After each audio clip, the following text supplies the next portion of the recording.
Hello everybody, and today we have a very cool video. So in the past, I've criticized LEGO's Bad Batch Shuttle quite a bit, and you know what? I stand by everything I said. I still think LEGO did pretty much the worst job they could have done on the set.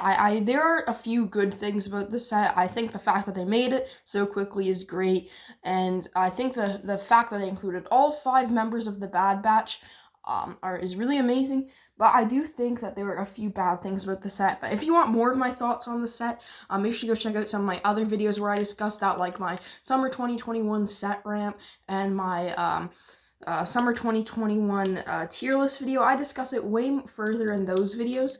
So if you want to check that out and learn more about my opinion, then yeah. But I'll quickly go over it in this video. Essentially, I think that LEGO's Bad Batch Shuttle isn't necessarily a bad set, but it's really mediocre. And my cat did just enter the frame, but I'm going to ask you to ignore him. I am going to be doing more videos with him because you guys really like the first one, though. So essentially, I think that if LEGO had not included the speeders in the set, it could have been such a better set. By that, I mean that they could have done so much more with it, like have new molds for the helmets for the figures, and they could have just had it. I don't know if dark gray costs more than sand blue, but I don't imagine so, because sand blue used to be a pretty rare piece. It's still less common than dark gray, and I think that the main problem for me with the set is that it's sand blue. Now, like it or not, I think that the Bad Batch Shuttle, a lot of people, I think this is like a unanimous agreement that nobody would really be arguing, nobody would be complaining if it was dark gray. I think that's what everybody expected, and I don't care how it looks in the sunlight. Usually in space, it's dark gray, and maybe it has some stints of like sand blue in the sun in the show, but honestly, I think dark gray is the way to go. So yeah, and another question somebody asked me before I get into the last part before I get into the review of the set. A question somebody asked me is, if I care so much about accuracy and display, why do I buy LEGO products? Because obviously that's not the main thing they're for. And again, LEGO, I made a whole YouTube channel with 1,100 subscribers, over that amount, based off just LEGO Star Wars. I have spent way too much money on a plastic toy. So obviously I don't hate LEGO Star Wars. I love LEGO Star Wars. And this set behind me here, which I'll get into in a second, just proves that LEGO could have done a great job. Even though this isn't LEGO's model, it doesn't use any illegal techniques, which means it could have been done by LEGO, and LEGO just missed out on an opportunity here. So yeah, without further ado, let's get into the review of the custom BrickWizard 59 Bad Batch Shuttle. So here you have it in its sitting position, and I'll just give you guys some background info about this set. So essentially, this was the image you'd see in all the set rumors ideas with like the concept art for the Bad Batch Shuttle. This is the design, and this is what I was hoping for, to be honest.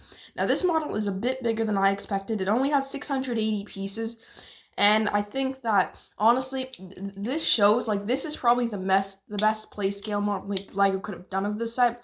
They could have made it a bit bigger and had, like, a full-out interior, because the Bad Batch Shuttle doesn't have that big of an interior, to be honest.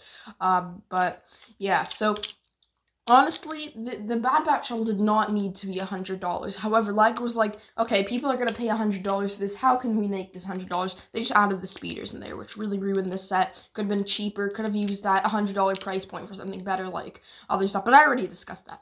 So anyway, this model, I believe, has 680 pieces. It does not come with figures. This cost me about $100 to part out.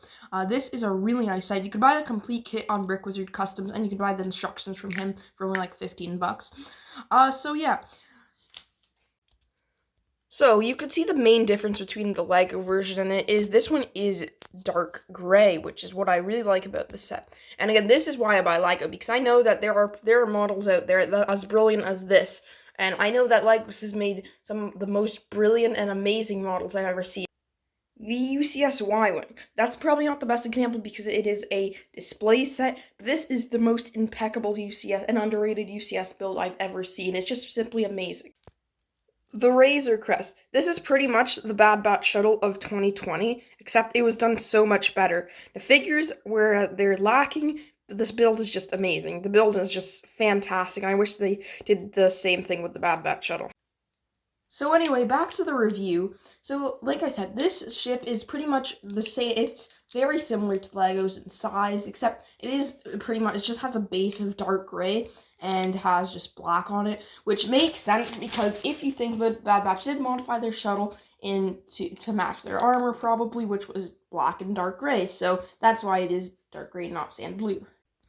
Now, this model is quite amazing. However, like any set, it does have its flaws. I do think Legos has far more, but this set is still has flaws anyway, like I just said. So, first of all, the interior is quite small, but I'm glad it does have an interior. It's better than nothing, honestly. Legos doesn't have too good of an interior either. But yeah, another thing that, well, it's a pretty big thing with Lego's Bad Batch Shuttle as well, but you can't really hold it up by the fin because that's how it opens. So I usually hold it by the bottom. There's a nice place you could hold it, really, and it's really stable from there. Now at the back here, I'm not sure how I feel about the blue here. I actually kind of like it, but at the same time, I feel like it would have been a bit slicker if they just did use the holographic blue instead of the like actual blue. Even though I do think this looks cool and it kind of like makes the build look smooth, I do think that holographic blue would have been better. Now, one spot which I really think was lacking on the Lego Bad Batch Shuttle is you can see here you have the fin, and you can see the studs and the plates, and on the other side you also have a mirroring fin. It was not that hard to build or design. It only took like I'd say 50 pieces. So Lego could have definitely implemented that into their Bad Batch Shuttle, but that was missing.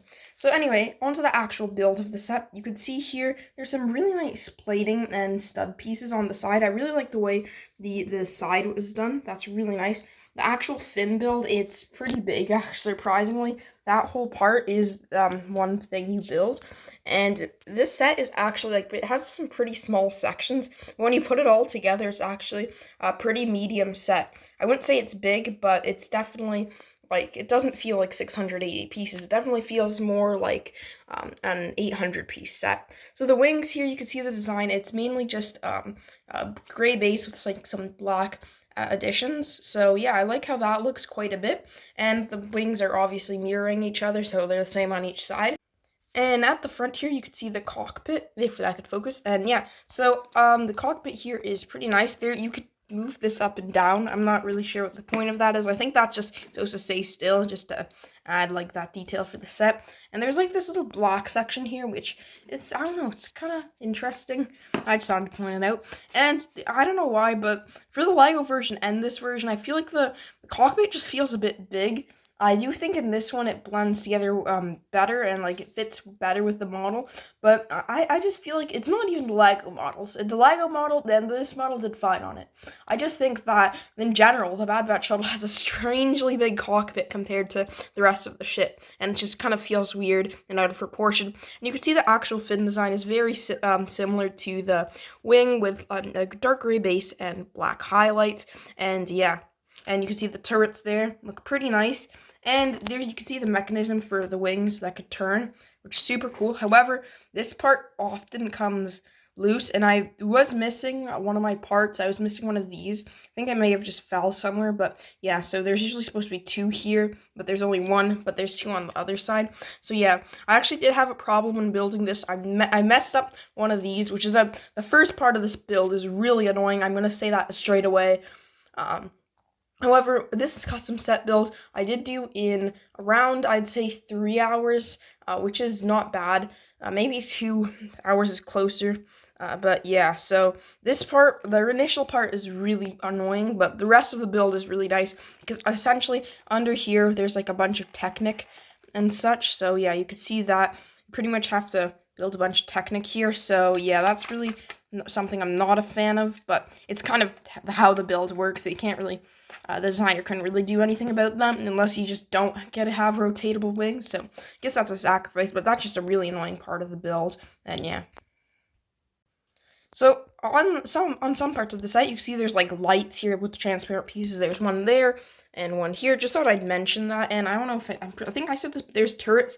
Not sure if I like the design. They feel kind of whimsical and flimsy, but they're all right. And they tend to fall off a lot. Same with this part as well, because This part less because it's actually on normal studs, but this is one unlike the ones with holes in them, which are less stable, I'd say, or less. They have, like, the bricks don't go onto them as good. And if we actually pick up the set, you can see it has some nice swooshability if you carry it from under, and you can see the bottom of the cockpit's actually plated from that side as well, which is nice. And yeah, so you could swoosh it around, which is actually really nice to hold. And yeah, so you could see a pretty decent, I wouldn't say good view of the set, because it's kind of hard to record with one hand and just hold it with the other. But yeah, so I actually really like this model. Didn't really mention the back much, but back looks super cool as well. I'm not really happy about how, like, this is held up by, like, that piece right there is held up by, like, one thing, and it's just empty there. But yeah, other than that, this model is really good. I'd personally give it a 9 out of 10. I'm really a fan of this one. I really can't wait to get a stand for it so I could have it like this, because one thing it's definitely missing is a stand, because honestly, just, I don't really feel like displaying this just sitting down with its wings out. I feel like this, having it like this, as it is now, would be really cool, so I just need a stand to hold it up like that. So overall, this is a 9 out of 10 model. I 100% recommend it. You could buy the full building kit on Brick Wizard Customs, or you could part out the set using instructions and an XML parts list on Bricklink. For now, I think this model is just going to be chilling here next to the Disney Castle, which there's some irony there probably, because the Bad Batch and Disney Plus, I don't know. I feel like there is somewhere. I'm just not gonna find it because I'm kind of lazy. And yeah, so overall, I just really am fond of this model. This was a really fun build, apart from the first little chunk with the Technic parts. But other than that, I really enjoyed building this set. It was just a fun build because it's mostly just plates and just brick built parts, so I'm really a fan of this. It looks honestly nice, and this is why I buy LEGO, because I know that there is potential to make these models amazing, and this model definitely showed it.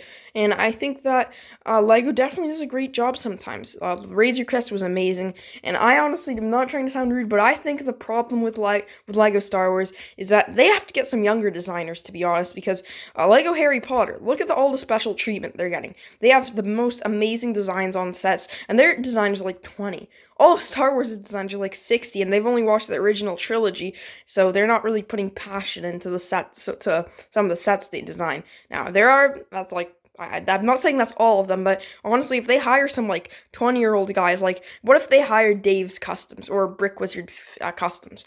Those guys would be amazing. Like, there's two of the best set designers in the community, and they just all design amazing sets, and based on the Clone Wars, they just have to, I feel like they have to, like, it's fine if you have, older fellas for the original trilogy designers, but then you also have to get some people to design prequel sets and Clone Wars sets, because I feel like younger people are more into that, and that's what they grew up with, so they'll be more passionate about it. I'm not saying LEGO designers aren't already passionate about what they do, just, they could always you could always expand. And yeah, so hope you guys enjoyed. Make sure to like and subscribe if you did. I really enjoyed building this set, and subscribe, and it'll help me hit 1,250 subscribers before my birthday on September 24th.